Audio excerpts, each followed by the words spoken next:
दोस्तों, ये काल्पनिक कहानी आपके मनोरंजन के लिए बनाई गई है। आप इसे देखें, सुने और इसका आनंद ले। अभिषेक अपनी बहन की शादी में जाने के लिए मुंबई रेलवे प्लेटफॉर्म पर अपनी ट्रेन आने का इंतजार कर रहा था कि तभी एक लड़की उसके पास आकर पूछती है, ये मुंबई से हावड़ा जाने वाली ट्रेन कितने बजे तक आएगी? अभिषेक ने बताया 8 बजे आएगी।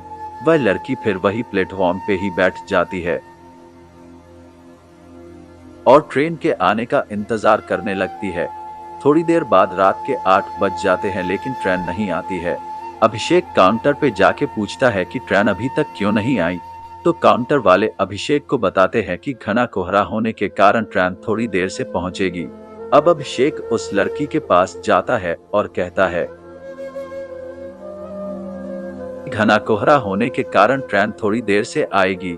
वैसे आपको जाना कहाँ है? लड़की बताती है, मुझे बर्दवान जाना है।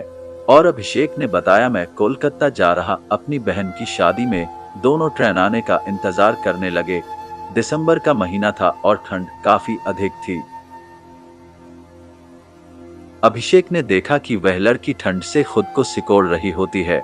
अभिषेक 2 चाय लेकर उसके पास जाता और कहता है, ठंड थोड़ी ज्यादा है, क्या आप चाय पीना पसंद करोगी? लड़की बोली, थैंक यू। अब दोनों चाय पीने लगते हैं। अभिषेक ने भी बताया, मेरा नाम अभिषेक है, वैसे आपका नाम क्या है? फिर लड़की बोली, मेरा नाम अंजलि है। अब रात के 11 बज चुके थे लेकिन ट्रेन नहीं आई। अभिषेक ने अंजलि से कहा कि चलो हम वेटिंग हॉल में जाकर बैठते हैं, यहाँ पे ठंड भी बहुत लग रही है।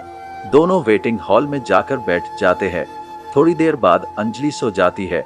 अब अभिषेक के आंखें अंजलि को ही देख रही होती है। अंजलि के गुलाब की पंखुड़ियों जैसी होठ और उसका मासूम से चेहरे को देखकर अभिषेक के दिल में कुछ होने लगा। अभिषेक ने खुद को संभाला और अंजलि की तरफ से अपनी नजरें हटा ली। रात के 2 बजे ट्रेन प्लेटफॉर्म पे आती है। अभिषेक तुरंत जाकर अंजलि को उठाता है और फिर दोनों ट्रेन में जाकर बैठ जाते हैं। अंजलि अभिषेक से पूछती है, आप मुंबई में क्या करते हो? अभिषेक ने बताया, मैं एक कंपनी में सेल्समैन की जॉब करता हूँ। और आप क्या करते हो? अंजलि बोली, मैं अभी मुंबई से होटल मैनेजमेंट की पढ़ाई कर रही हूँ। दोनों एक दूसरे से बातें करने लगे और बातों ही बातों में अंजलि ने अभिषेक से पूछा कि क्या आपकी शादी हो गई है? अभिषेक मुस्कुराते हुए कहता है, नहीं, अभी तक तो नहीं हुई। अंजलि ने पूछा, आपकी कोई गर्लफ्रेंड? अभिषेक, नहीं, मेरी कोई गर्लफ्रेंड भी नहीं है, वैसी कोई लड़की मुझे मिली ही नहीं। अंजलि ने पूछा, कैसी लड़की चाहिए आपको, जरा हमें भी बताइए। अभिषेक बोला, बिल्कुल आपकी जैसी। अंजलि पूछती है कि मेरी जैसी ही क्यों? अभिषेक बोला, आप बहुत ही प्यारी और मासूम हो और आपकी ये प्यारी प्यारी बातें मुझे अच्छी लगती है। अंजलि बोली, अच्छा जी, ये बात है तो चलिए अब हम आपके लिए कोई मासूम ही लड़की ढूंढती हूँ। आप अपना फोन नंबर हमें दे दो ताकि लड़की मिलने के बाद कांटेक्ट हो सके। अभिषेक तुरंत अपना फोन नंबर अंजलि को देता है। थोड़ी देर बाद अंजलि सो जाती है लेकिन अभिषेक को नींद ही नहीं आती है। वह सिर्फ अंजलि को ही देखता रहता है। ऐसा लगता है मानो अभिषेक के दिल में अंजलि के लिए प्यार का फूल खिल रहा हो। अभिषेक उस पल को अपनी आंखों कैद कर रहा था। वह सोच रहा था कि क्या पता फिर कभी अंजलि से मुलाकात होगी या नहीं।